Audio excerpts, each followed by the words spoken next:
అనంతపురం జిల్లా ఉరవకొండ ప్రభుత్వ ఆసుపత్రిలో రోగులకు కాలం చెల్లిన మందులు పంపిణీ చేసిన ఘటనపై విద్యార్థి సంఘాలు ఆందోళనకు దిగాయి. ఆసుపత్రి సిబ్బంది ఎక్స్పైరీ మాత్రలు ఇచ్చారంటూ ఐక్య విద్యార్థి సంఘాల నాయకులు ఆసుపత్రి ప్రాంగణంలోనే ధర్నా నిర్వహించారు. రోగుల ప్రాణాలతో నిర్లక్ష్యంగా వ్యవహరించిన వారిపై సమగ్ర విచారణ జరిపి చర్యలు తీసుకోవాలని డిమాండ్ చేశారు.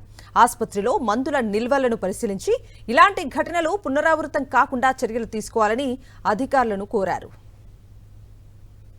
హాస్పిటల్లో నిన్నటి రోజున ఎక్స్పైర్ డేట్ ట్యాబ్లెట్లు ఇవ్వడం ఎంతవరకు సమంజసమనే విద్యార్థి సంఘాల ఆధ్వర్యంలో ఈరోజు ధర్నా కార్యక్రమం చేపట్టడం జరిగింది.